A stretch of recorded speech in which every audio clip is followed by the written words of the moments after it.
बहुत ही, एक तो मैंने जब से न्यूज़ सुनी है, मुझे उस औरत से मिलवा दो एक दफ़ा।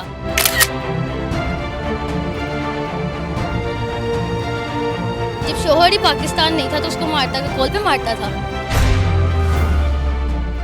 नमस्कार, बहुत स्वागत है आपका। मैं हूं आपके साथ शिवानी बुदौरिया। पबजी के जरिए प्यार और फिर शादी के लिए पाकिस्तान से भारत आने वाली सीमा हैदर चर्चा का विषय बनी हुई है। कुछ लोग सीमा हैदर के कदम की सराहना कर रहे हैं, वहीं कुछ लोग उन पर सवाल भी उठा रहे हैं। दरअसल सीमा हैदर जिस तरीके से भारत आई हैं, उसको लेकर कई तरह की बातें हो रही हैं। गौरतलब है कि सीमा हैदर के पास कई पासपोर्ट मिले हैं। ऐसे में उनको लेकर कई तरह के संदेह पैदा होते हैं। यही वजह है कि सीमा हैदर जांच एजेंसियों की रडार पर हैं। सवाल ये भी उठ रहा है कि अगर उन्हें अपने प्यार के लिए भारत आना था तो गैर कानूनी तरीके क्यों अपनाया। देश में इस वक्त अगर किसी बात की चर्चा जोरों पर है तो वो है सीमा और सचिन की लव स्टोरी।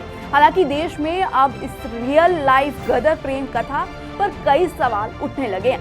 अधिकांश लोग पूछ रहे हैं कि सीमा ISI की जासूस तो नहीं है। फिलहाल सीमा सचिन टीवी पर छाए हुए हैं। दोनों प्यार मोहब्बत की बातें कर रहे हैं, जीने मरने की कस्में खा रहे हैं। वहीं पाकिस्तानी भाभी की एक झलक पाने के लिए ग्रेटर नोएडा के रबूपुरा में सचिन के घर के बाहर लोगों का हुजूम लगा हुआ है। पाकिस्तानी महिला सीमा हैदर और सचिन मीणा की लव स्टोरी में रोज नए नए ट्विस्ट आ रहे हैं। इन सबके बीच जब पाकिस्तान में एक पाकिस्तानी यूट्यूबर ने सीमा हैदर को लेकर लोगों से सवाल किया तो सुनिए वहां की महिलाओं की क्या राय है। एक महिला का कहना है कि ऐसी औरतों को सरेआम फांसी पर लटका देना चाहिए ताकि दूसरी औरतें ऐसी हिमाकत करने से पहले कांप जाएं। जब एक महिला से पूछा गया कि क्या सीमा हैदर ने जो किया वो सही है कि नहीं, तब उसने क्या जवाब दिया, सुनिए। बहुत ही, एक तो मैंने जब से न्यूज़ सुनी है, मुझे उस औरत से मिलवा दो एक दफ़ा। उस औरत ने मुझसे मार खानी है कि 4 बच्चे होने के बावजूद वो किसी दूसरे मर्द नामहरम के पास गई है अपने शौहर को छोड़ते हुए, जबकि शौहर उसका जिंदा है। ठीक है, ये सरासर गलत है, उस इंसान के साथ गलत है जो अपनी अमानत छोड़ के गया, अपने बच्चों को उसके पास छोड़ के गया है और उसने अमानत में खानत की है। ये बहुत गलत है, उस औरत ने बहुत गलत की। वहीं जब महिला से पूछा गया कि सीमा ने हिंदू लड़के से शादी करके सही किया या नहीं, तो सुनिए उन्होंने क्या जवाब दिया। ऐसी मोहब्बत का क्या फ़ायदा, ऐसी मोहब्बत मतलब कि कौन एक्सेप्ट करेगा ऐसी मोहब्बत को कि 4 बच्चे हैं, वो जो जिस लड़के के पास की वो 4 बच्चे एक्सेप्ट कर लेगा? कब तक रखेगा? 1 दिन रखेगा, 2 दिन रखेगा, फिर तीसरे दिन कौन बच्चे संभालेगा? बच्चे तो रुल गए ना इधर के रहे ना उधर के रहे। औरत का क्या, औरत को वो छोड़ देगा, उसको अब लग गई है लत, उसने उसको छोड़ना, अब दूसरा कोई उससे ज़्यादा प्यार करने वाला मिलेगा, उसके पास चली जाएगी, ज़्यादा अटेंशन केयर कहीं से मिलेगी, वो वहाँ चली जाएगी। जब एक जगह अपने शौहर को छोड़ के जा सकती है तो किसी को भी छोड़ के जा सकती है। इसके अलावा सीमा के अपने पति पर लगाए गए आरोप पर क्या राय है, तो सुनिए क्या कहा वहाँ की जनता ने। जब शौहर ही पाकिस्तान नहीं था तो उसको मारता, कॉल पे मारता था, कॉल पे पीटता था।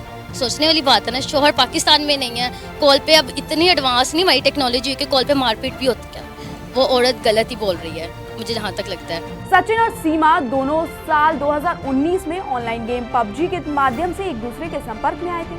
आखिरकार पाकिस्तानी महिला अपना वतन छोड़कर ग्रेटर नोएडा आकर सचिन के साथ रहने लगी।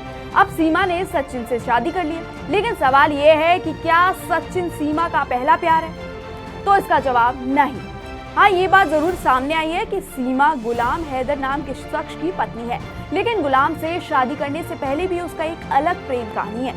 सीमा ने खुद बताया कि गुलाम से शादी करने से पहले पाकिस्तान में वो किसी और से प्यार करती थी। एक इंटरव्यू में सीमा ने कहा कि पाकिस्तान में गुलाम से शादी करने से पहले वो किसी और लड़के से प्यार करती थी। सीमा के घर वालों को जब प्यार की भनक लगी तो वो नाराज हो गए। इसके बाद नाराज घर वालों ने उसकी शादी जबरन गुलाम हैदर से करवा दी। सीमा ने यह भी खुलासा किया कि कोर्ट मैरिज के दौरान उससे जबरन साइन कराए गए थे। सीमा ने कहा कि शादी के दौरान कोर्ट मैरिज में मुझे जबरन साइन कराए गए थे। सीमा ने इंटरव्यू में बताया कि उसके माँ बाप मर चुके हैं, उसके परिवार में एक भाई और बहन है, जिसके लिए वो टेंशन बन गई थी। सीमा ने कहा कि गुलाम को ये बर्दाश्त नहीं हो रहा था, जबरदस्ती कोई रिश्ता नहीं चला सकता। गुलाम मेरे साथ सही से नहीं रह रहे थे, अगर वो मेरी इज्जत करते तो शायद मैं भारत नहीं आती।